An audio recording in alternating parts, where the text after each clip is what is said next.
Dulu, keluarga Andra dan istrinya, Rika, hidup bergelimang kemewahan.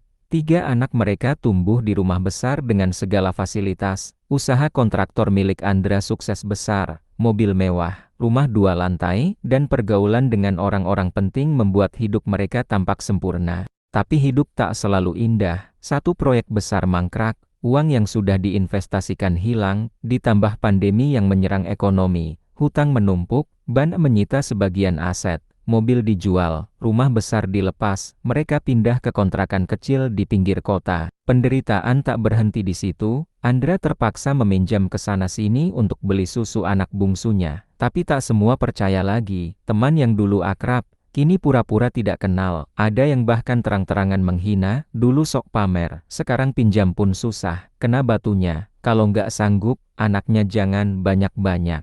Andra hanya bisa menunduk menahan malu, tapi lebih perih lagi saat anak sulungnya pulang sekolah dengan mata sembab karena diejek temannya, dulu naik mobil, sekarang jalan kaki. Namun di sisi Andra, ada Rika, sang istri yang tak pernah mengeluh, tak pernah marah. Saat hanya ada 1 telur di rumah, Rika membagi 3 untuk anak-anak, dan menyisakan sedikit untuk Andra. Mas, jangan nyerah, aku lebih cinta sama Mas yang berjuang, daripada Mas yang punya semuanya tapi lupa diri. Dan di luar semua itu, ada 1 orang yang tak pernah menjauh, Bayu, sahabat masa kecil Andra. Bayu bukan orang kaya, ia hanya pedagang keliling sayur dengan gerobak motor. Tapi tiap kali Andra butuh bantuan sekadar uang 50.000 untuk beli beras, atau bantuan antar kerja serabutan, Bayu selalu hadir. Lu bukan pengemis, Andra, lu cuma lagi jatuh, dan gue akan bantu lu sampai lu bisa berdiri lagi, kata Bayu sambil menepuk bahu sahabatnya. Dengan dukungan Rika dan Bayu, Andra mulai bangkit. Ia menjual gorengan di depan sekolah, lalu coba jual beli besi bekas, hingga akhirnya bertemu kesempatan renovasi rumah kecil. Kepercayaan mulai kembali. Proyek demi proyek ia jalani dengan jujur dan ulet. 5 tahun berlalu, kini Andra memiliki 3 cabang usaha renovasi dan properti. Mobilnya kembali, rumah besar ia bangun lagi. Anak-anaknya kembali sekolah di tempat terbaik. Tapi ada satu hal yang ia jaga dengan sepenuh hati. Sahabatnya, Bayu. Bayu kini ia angkat sebagai mitra bisnis. Ia belikan rumah baru untuk Bayu dan keluarganya. Ia belikan motor baru, bahkan mobil pick-up untuk mengembangkan usaha sayur Bayu yang kini sudah jadi distribusi kecil-kecilan. Setiap kali ada tamu penting datang, Andra tak pernah lupa mengenalkan, ini Bayu, orang yang berdiri di samping saya saat semua orang menjauh. Kalau saya bisa berdiri hari ini, karena ada tangan dia waktu saya nyaris roboh, dan setiap kali mereka makan bersama, Andra selalu tersenyum menatap Bayu dan Rika. Dalam hatinya ia berjanji, orang yang setia dalam derita, layak mendapat tempat paling mulia saat bahagia. Hari itu, Andra menggelar acara syukuran sederhana di rumah barunya yang megah. Bukan pesta mewah seperti orang-orang kaya lainnya, hanya tenda kecil, makanan kampung, dan doa bersama warga sekitar serta para pekerjanya. Namun di akhir acara, saat semua orang sudah mulai bubar, Andra berdiri di atas panggung kecil. Ia mengambil mikrofon dengan tangan sedikit gemetar. Maaf, semuanya, sebelum kalian pulang, izinkan saya bicara sebentar, katanya. Semua mata tertuju padanya, di sampingnya berdiri Rika, sang istri, dan Bayu, sahabatnya. Tapi kali ini, Andra menggenggam tangan Rika erat. Banyak orang memuji saya hari ini, bilang saya hebat, bilang saya bangkit dari nol.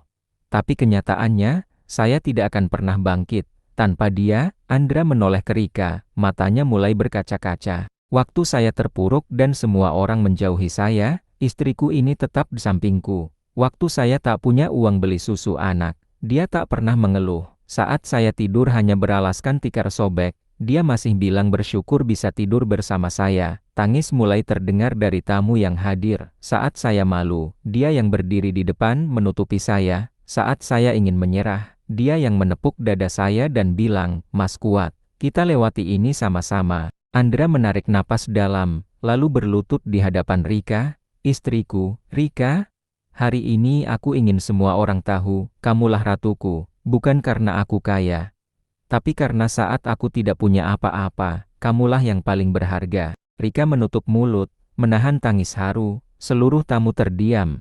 Bayu menunduk, ikut tersentuh, rumah ini, usaha ini, semua yang kita punya hari ini, bukan milikku, tapi milikmu juga, karena engkau tidak pernah menyerah padaku. Andra berdiri dan memeluk istrinya, anak-anak mereka ikut mendekat dan memeluk kedua orang tuanya, tamu-tamu berdiri dan memberi tepuk tangan panjang. Sejak hari itu, Rika bukan hanya dikenal sebagai istri Andra, tapi sebagai sosok perempuan tangguh, setia, dan berhati mulia yang membuat suaminya bisa kembali berdiri. Dan Andra tak pernah lagi menyebutnya hanya istri, tapi selalu dengan bangga menyebutnya, Ratu hatiku, penopang jiwaku. Setelah memuji dan memeluk Rika, suasana syukuran makin hening. Air mata tamu tak terbendung. Beberapa bahkan terisak. Namun Andra belum selesai, ia menoleh ke samping, tempat Bayu berdiri dengan wajah bingung dan gugup. Setelah memuji dan memeluk Rika, suasana syukuran makin hening. Air mata tamu tak terbendung. Beberapa bahkan terisak. Namun Andra belum selesai, ia menoleh ke samping, tempat Bayu berdiri dengan wajah bingung dan gugup. Andra tersenyum, lalu memanggilnya naik ke panggung. Sini, lu juga harus naik.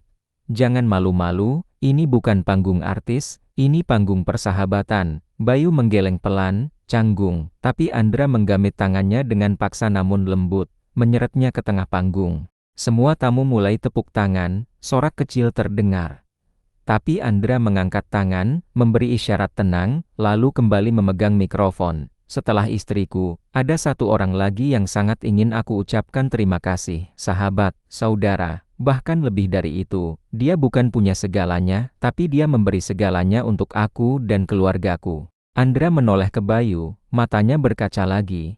Waktu semua teman menjauh, waktu banyak orang lebih percaya gosip daripada kebenaran, orang ini tetap berdiri di sampingku, bantuin aku cari kerja, nganterin barang, bahkan kasih uangnya yang sedikit. Tanpa hitungan, tanpa harapan imbalan. Suara Andra bergetar. Bayu, kalau banyak orang bilang aku ini hebat karena bangkit dari keterpurukan, sebenarnya, orang ini yang jauh lebih hebat. Karena dia bukan cuma sahabat waktu senang, dia sahabat waktu aku terpuruk, dihina, dipinjam tapi tak dipercaya. Bayu terdiam, matanya mulai merah, dadanya naik turun menahan haru. Tapi Andra melanjutkan, lo bukan cuma sahabat, tapi keluarga. Gue nggak akan pernah lupa gerobak sayur lo yang lo tinggalin demi nganterin gue kerja serabutan. Gue nggak akan lupa waktu istri lo nyisihin uang belanja buat bantuin anak gue beli buku. Tamu-tamu tak tahan lagi. Suara tangisan terdengar di beberapa sudut. Rika pun memeluk Bayu dari samping.